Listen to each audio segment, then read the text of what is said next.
alınan bir türküdür bayrağım.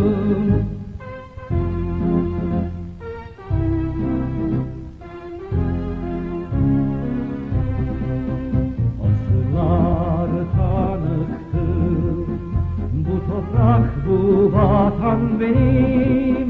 Barbarca duygular zulüm etmiş, direnmişim. Baş eğmem düşmana, her tarafım sarılsa da gömülmek istendim, Akdeniz'e dirilmişim.